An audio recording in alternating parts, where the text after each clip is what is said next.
This thing only took 5 days to arrive at my door in 4 massive boxes. So I recommend opening up all 4 boxes, and the hardware and instructions were in box 4, so you can't just open your first one and expect everything to be there. So we'll go through and just batch up anything you can. So we'll batch up all of these bases, and then we'll go ahead and move on. Once all 6 of those are installed, we'll start to assemble some of the main cross members before we start bringing together some of these pieces and start setting up the overall pergola. Now you want to set up a workstation. I'm not using the best workstation, it's just a patio table here, but at least it gets it a little bit off the floor and allows me to start bolting everything together. You will be doing a lot of bolted joints. A lot of the kits can't come with 20-foot long pieces of lumber, obviously. So you're going to have to piece together shorter lengths of cedar and bring those together. Most of these are solid boards, which overall is a positive sign for the design. The way a lot of this is going to come together is we're going to have a lock washer. On one side, we have our bolt, and then we have these T-nuts. So on this one joint that we'll be bringing together, we'll bring the 4 T-nuts. Now you could set these if you want to. I'm on a patio table here, so I'm not going to go crazy with it.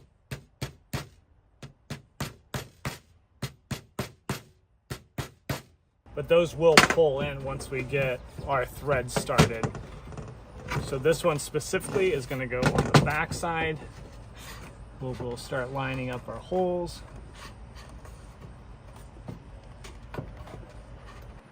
And don't forget to put your lock washer on. You can start to find each of those holes. And then I'll use an impact driver to get these started. Remember, do not go crazy with your impact driver right away. You do not want to cross thread these. So we'll just start off slow, letting those threads bite in. And you will feel resistance pretty early because you're going to start to pull in those T-nuts. Now before you tighten these down, make sure you got everything where you want it.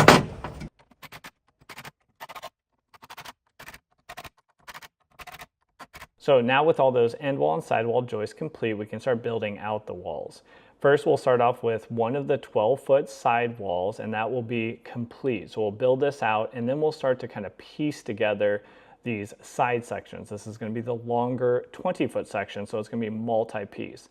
This is the middle 6x6 post right now that we're putting in, and I highly recommend that you have a helping hand. And then also I marked on the concrete exactly where I want that corner post to go, so I have a reference.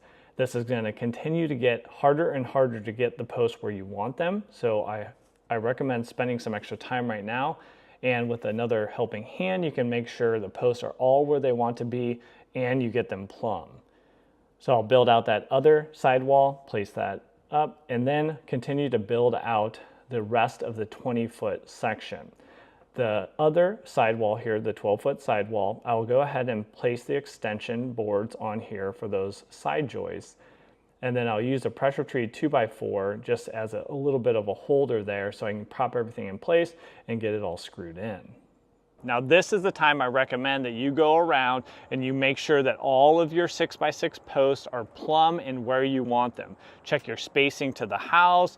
If you have any other references, like I have edge of concrete, just make sure each of those 6x6 posts is exactly where you want to go, and they're also plumb in both directions. I do recommend marking those on your concrete, so as we put the rest of this in, you'll always have those reference points where the 6x6 posts should be. So now we'll have 12 joists. I'm just going to batch process these, putting all those T-nuts in the back, and then building 3 or 4 of them out at a time, and then putting them on top of the pergola. Now, once you have all those in place, you'll start to sink 2 large lags, one in each end. And remember, check your spacing as you go, and also make sure you're alternating your joints here. You don't want all of them on one side or the other. But if you space them correctly, mine was about 18.5 inches edge to edge, you should have nice straight joist moving on to your purlins. Now the purlins stretch the whole length, so they're about 20 feet long and made of 3 different sections with 2 screws and T-nuts holding together the 3 pieces. I always started off on the left-hand side, securing the purlins first on the left-hand side, then went all the way over to the right-hand side, and then finishing up with 2 screws in the middle to try to get everything straight on the joist. So now we're ready to secure everything to the concrete. And this is assuming you checked your posts again, checked those marks that we made earlier, and also check that plumb on both sides is still good to go for all 6 of your posts. You're gonna have 2 of these mounting plates. We're gonna send some anchors through those, and then you'll just have 2 post plates on the other 2 sides to give it a consistent look. Now, if you're struggling with your cordless drill and the hammer setting, again, I highly, highly recommend a rotary hammer drill like this. It's much more effective at drilling holes in your concrete, especially if you're stepping up to these Simpson strong ties, which are gonna be the much larger hole.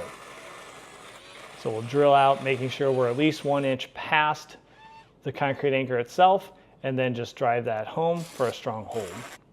So you'll sink the rest of those anchors, and that will really secure the overall structure. Now the kit also comes with an outdoor rated power strip that will have a couple outlets, 120, and also some USB-A's to charge some of your devices. So the question is, do I recommend this kit after putting it all together?